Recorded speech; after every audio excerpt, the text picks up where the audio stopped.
Mateo 9:2.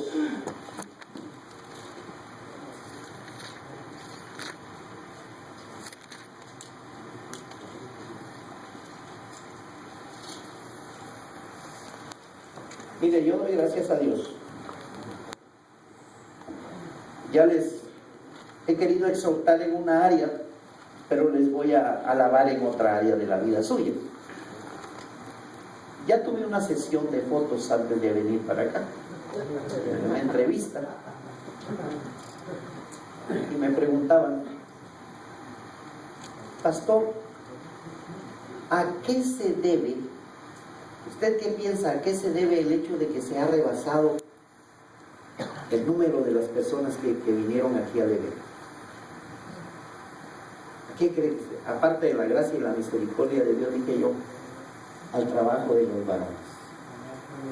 Yo alabo a ustedes por echarle ganas de invitar a Pular, de decirle, porque mire, hermano, pudieron pagar anuncios en CNC, o ¿cómo se llama la CNN, pudieron pagar en la cadena de televisoras más grande de los anuncios, gran campamento del 26 y 27, pudieron haber puesto grandes anuncios allá y todo eso, pero eso no iba a tener un impacto como el venir y decirle, cuate, te invito al campamento, vamos, un amigo. Eso fue el éxito, ¿no? Aparte de la gracia y la misericordia. Entonces yo veo, tienen gran potencial ustedes. Echémosle ganas también en todas las áreas. Mire este verso que dice en el libro de Mateo 9, verso 2. Dice de esta manera, 9:2. Y les dijo, y los envió a predicar el reino de Dios y a sanar a los enfermos. Y le dijo, no es eso. No, estoy en Lucas, estoy en Mateo. Mateo 9:2. Mateo capítulo 9 y el verso 2. Solo quería ver si estaban listos. Y sucedió que le trajeron un paralítico tendido sobre una cama, y al ver Jesús, ¿qué cosa? Ustedes ya la historia en el libro de Marcos parece que está más extendida. Dice que vieron estos a un paralítico y lo vieron con una gran necesidad. No cuenta la Biblia si el paralítico les pidió favor, si les dijo llévenme, nada, sino solo dice, y no dice cuántos hombres. Se supone que algunos dicen que 4, pero no dice también la cantidad de hombres. Pero vemos, hermanos, de aquellos varones que vieron la necesidad de aquel paralítico y se pusieron de acuerdo.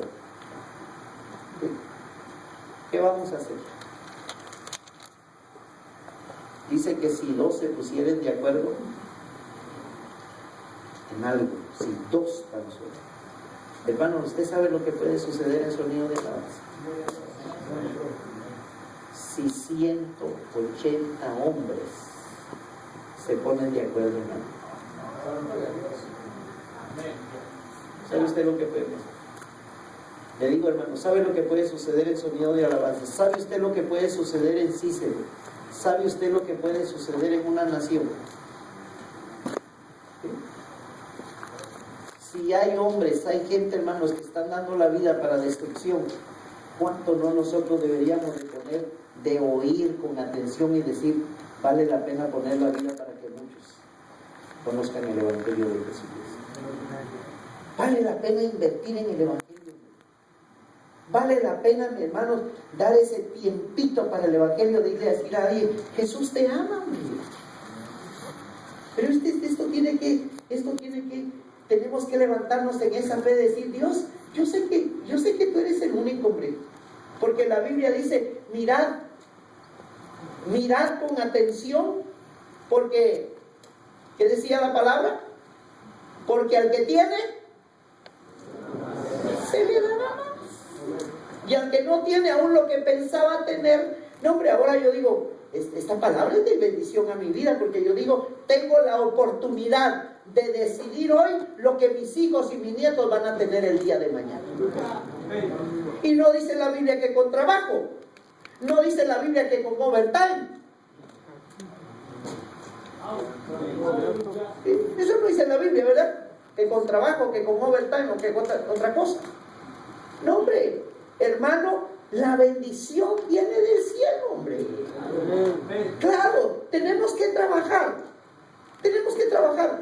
Lo demás Dios lo hace, hombre. Lo demás Dios lo multiplica. Lo demás, la Biblia dice que tenemos que echarle ganas. Tenemos que trabajar. Muy bien, yo voy a trabajar mi tiempo, mis horas. Pero la bendición va a venir de parte de Dios.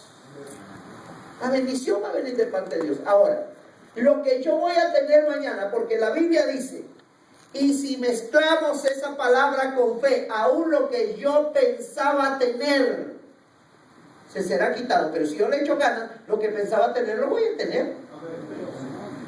No con el esfuerzo de mi trabajo, no con esas horas más, o que sacrificar a los hijos, sacrificar a la mujer, sacrificar a la familia, no. Sino con oír la palabra. Con eso viene la bendición. Platicaba con unos hermanos ahora, mire el engaño de este mundo.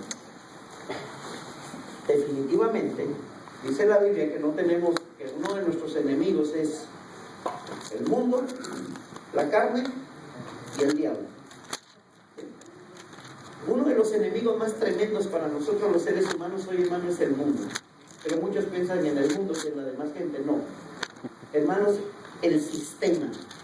Eso habla Jesús. El sistema es el problema que tenemos. Mire qué hace el sistema. El sistema hoy nos está atacando por radio, televisión, periódico, Facebook y todo lo que ese es el sistema que nos está atacando. ¿Qué hace el sistema? El sistema trata a nosotros de endeudarnos, de quitarnos más dinero, porque cuanto usted es más pobre y más endeudado, la obra de Dios se detiene. Si nosotros llegamos a tener cristianos económicamente bien parados, hermano, olvídese. Pero el diablo lo que quiere es tener en pobreza y en ruina la situación. Entonces, ¿qué hace el sistema? El sistema viene y dice, sale así la pantalla. Y focos. Si te compras un carro como estos, se van a subir este tipo de muchachas. Y le brillan los ojos, ¿no? El carro que tú necesitas es este, no el que tú traes. El que tú traes da lástima. Este es el carro que necesitas. Es el carro de que lo tengo.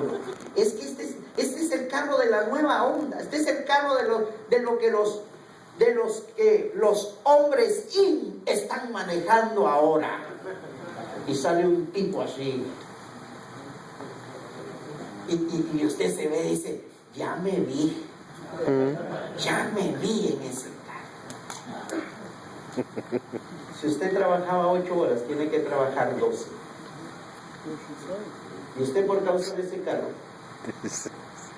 ya no va a asistir a la iglesia, y por causa de endeudarse con ese carro ya no va a poder ofrendar, ni mucho menos diezmar. Y ya le entró la maldición a su vida.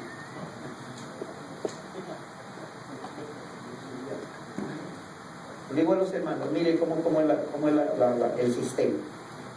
El sistema viene y dijo, ya no tienes que estar usando esa ropita ahí conmigo.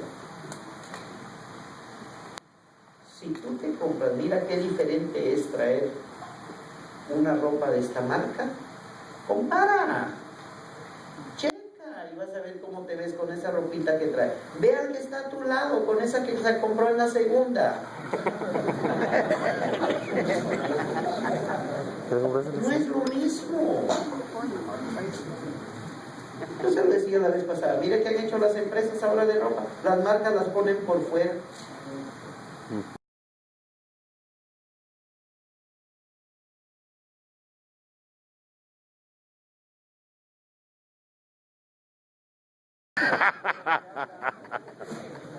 Una cuy. Entonces, porque el sistema así es. Lo único que necesitamos es cubrir nuestros pies para que no nos vayamos a cortar con un vidrio, una piedra. Ah, no, pero ahora ya no es cuestión de cubrir el pie, sino es de traer una marca.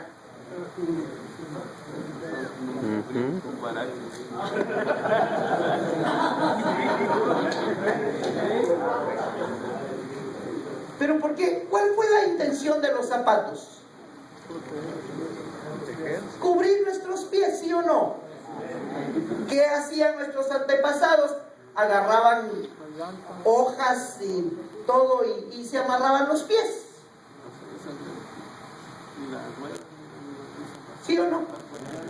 Ahora ya no es la situación cubrirme los pies, sino ahora es... ¿Cuál es la intención ahora de traer? ¿Ah? Lucir. Se olvidó la razón por la cual nos cubríamos los pies.